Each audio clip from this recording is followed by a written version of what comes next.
Everybody, thanks for tuning back into Otram's YouTube channel. Today we've got an '05 Lexus LX470 in that has a bad brake master cylinder. The motor for the booster pump is locked up, so we're going to be changing out the entire assembly. You can get the motor separately, but every time we've done it in the past and replaced just the motor, less than a year later, something else in the assembly has gone bad and you end up going back and just doing the entire assembly over again. So now we just do the entire assembly from the get-go, cover all the bases, and it's much more straightforward. I do want to caution that before you do this job, you will need a scan tool that is capable of doing the brake bleed. Just doing a brake flush, you can get away with not having a scan tool, but you actually need one for this to run the ABS circuits, to actually get the block bled. So yeah, with that said, let me move the camera and we'll get started. We're going to start out under the hood at the master, and we're going to undo all of the electrical connections. And there's 3 on the side here that go to the actual ABS solenoid block. And then you've got a gray one here, and then another one down here. And then that's all of our harness out of the way. And then it's kind of hard to see them, but there's 2 brake line fittings coming out of the front. And we're going to break those loose.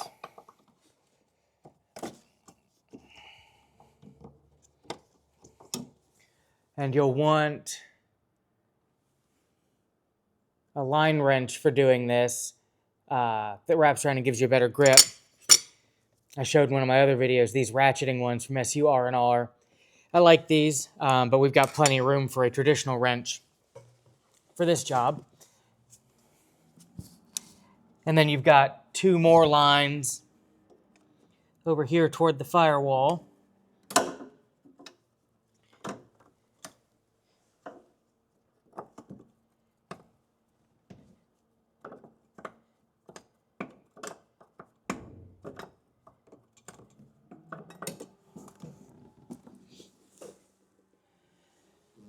And I was thinking there was another one, but I guess that's it. Or we'll find out when I go to actually take this all the way off. And then once I've got them broken loose, I like to just take a stubby wrench to run them the rest of the way out. I'm going to loosen all these lines up, take them loose, and then I'll bring you back. It also helps if you shove paper towels or something down under here to catch the brake fluid, so that you're not getting it on the paint. And if you do get any brake fluid on the paint, you want to clean that off immediately because it will eat the paint. And then with everything undone, there's a clip on the side of the accumulator here that you just want to unclip the brake lines from to give you a little more room when we go to actually take the master out. It probably wouldn't hurt to undo this upper clip either. And you just got to be real gentle because these clips are made out of the crappiest plastic known to man and are real easy to break. But yeah, we got a little more room for when we go to actually pull this out. So now we've got everything disconnected out here. We need to go under the dash to undo the bolts from the firewall side. So let me move around and we'll be back. Okay, so up under the dash, I don't know if I'm going to be able to get you a really great view of this, but you've got 2 computer modules over here just to the left of the brake pedal. You're going to undo the 2 nuts that are holding this in so that you can drop it out of the way, because straight behind there's 2 nuts on this side.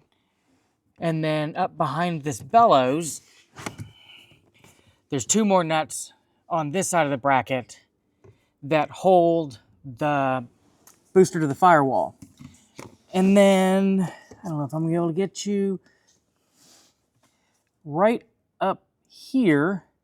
There's a pin that goes through the pedal, and you can actually see the bellows of the push rod for the master coming through, and that pin goes through the other side of the pedal, and you just got to pull a clip and push the pin out, and then once you've got those nuts and that pin loose, you'll be able to pull the master from the other side. I'll grab the new master here in just a second and show you, but I don't think I'm going to be able to show you actually undoing the hardware under here because there's just not enough room for the camera and me. But yeah, move these computers out of the way with these 2 nuts, 4 nuts that are holding the booster on, and the clevis pin is all you're undoing from under here. Here on the back of the new master, this is the clevis where the pin goes through, that goes through the brake pedal, and then these are the 4 studs where the nuts are coming off that you can't really see when you're in there. But yeah, hopefully that gives you some perspective on what it is that you're removing underneath. Okay, so now that we've got our booster unbolted from the inside, and I should say the 2 studs that are on the inboard side, I ended up reaching up and around the steering column and doing them from the back side. The earlier hundreds, you've got pretty good access, and you can just kind of skirt the side of the steering column with a swivel and get them. These, there's a big rubber boot that was in the way, so it was easier to reach up over with a stubby wrench, a 12 instead of a 10, but reach up over and do them that way. But anyway, so now that they're all loose, we can just start wiggling and pulling this out. And you want to watch all your lines to make sure that you're not grabbing and bending them too much as you wiggle this out.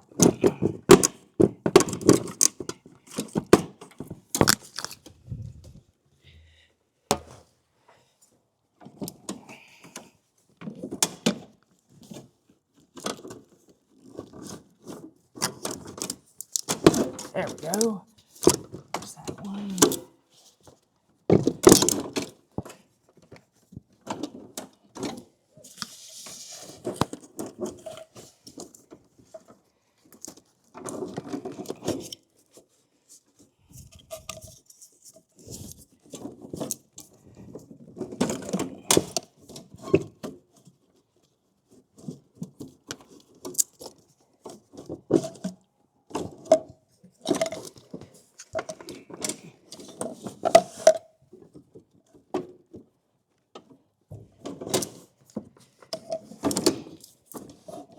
What am I hum on?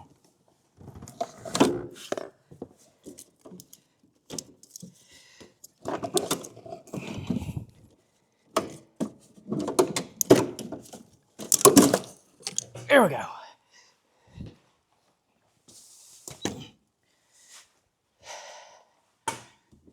So we've got that big abomination out of there. I'm going to clean up the ends of all my lines because they've all got crud and stuff on them, and I don't want to get any of that in my fittings when I put it back together. So let me clean all this up, and then we'll slide the new booster back in. So now we can take our new assembly and gingerly fish it down in there.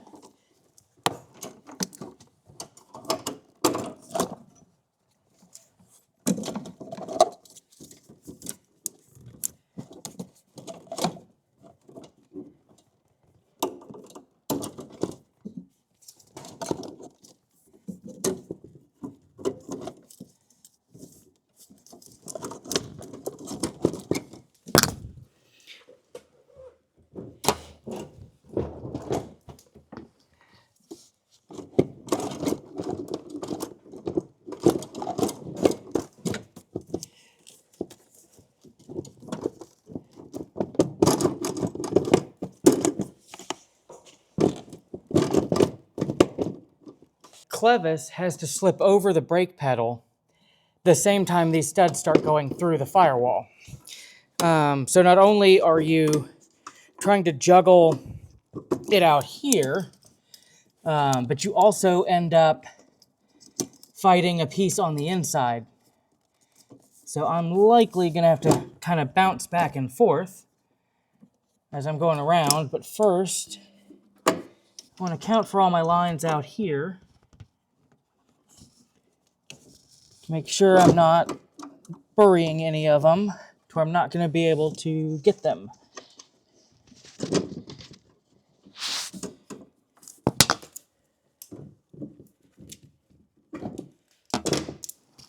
So I've got that one, that one.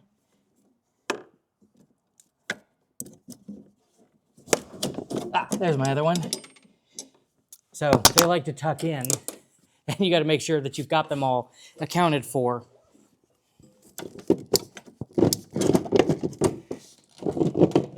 And I'm lined up on my studs, but my master won't go in because I'm not lined up on the clevis on the inside. So I'm gonna climb under there and mess with that. I'm gonna continue jockeying this in. Y'all don't need to watch me struggle. And then I'll bring you back once I've got it popped in the hole.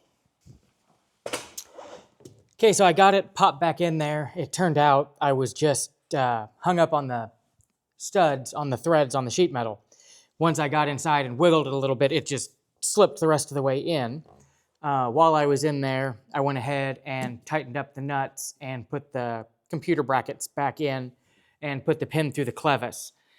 So yeah, all that's really left is we can take all these little safety caps out, the little plugs that we're plugging the ports on the master. We can take all those out and we can start putting our lines back in.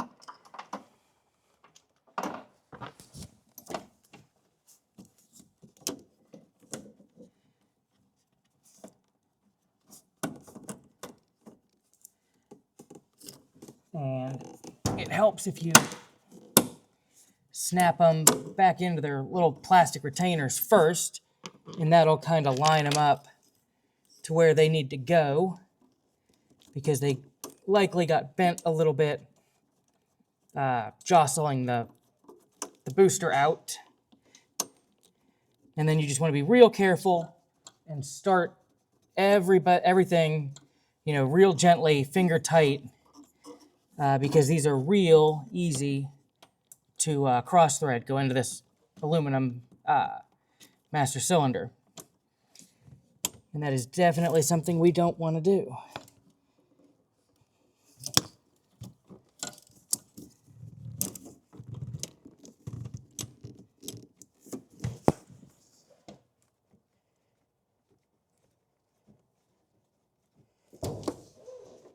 So what I'll do is kind of get everything started by hand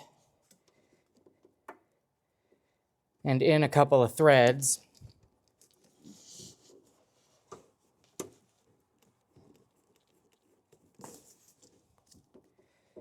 Let's see, I got one more to get started.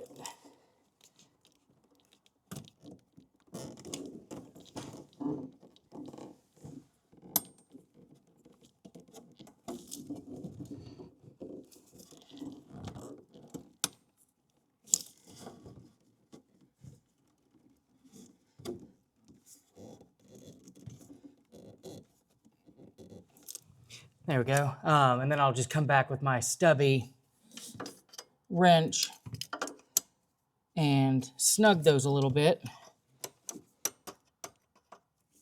And using the stubby wrench makes it so you can feel, if you're cross-threading, going in crooked, or otherwise damaging the threads, it's harder to not notice if you're using a little stubby wrench.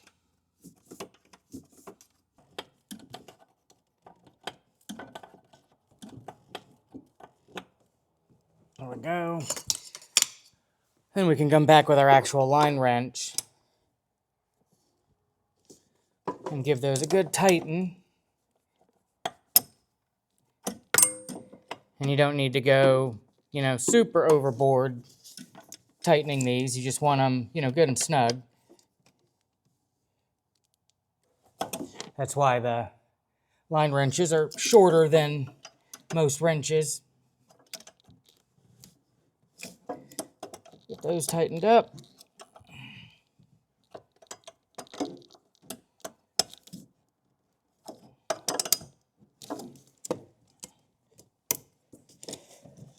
And then we can come back and put our electrical connections back in. Figure out which way that one goes.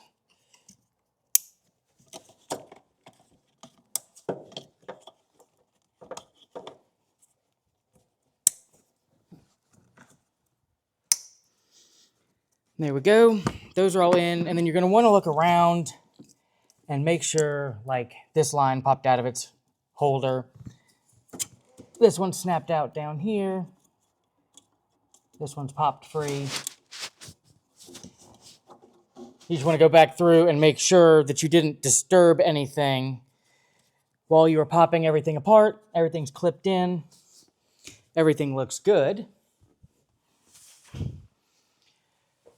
And then we're ready to bleed. Before you get in and start the truck or turn the key on, put brake fluid in here first. That way, when you turn the key and it tries to run the pump, you're not running the pump dry on first start. So put fluid in there before you put the key in the truck. So now that we've put brake fluid in, we're ready to bleed. I'm not actually going to do the bleed procedure in this video because each scan tool does it a little bit different. So if I do it on my scan tool, it's likely going to be different than what you're using. But basically, you're just going to want to follow the steps of whatever your scan tool says, you know, the sequence of going wheel to wheel and whether you're pushing the pedal, when you're pushing the buttons and whatnot. But yeah, that is the basic install, you know, minus bleeding. If you found that useful, please like and subscribe. And if you'd like to help support the channel, check out our membership page. Thanks for tuning in, and I'll catch you next time.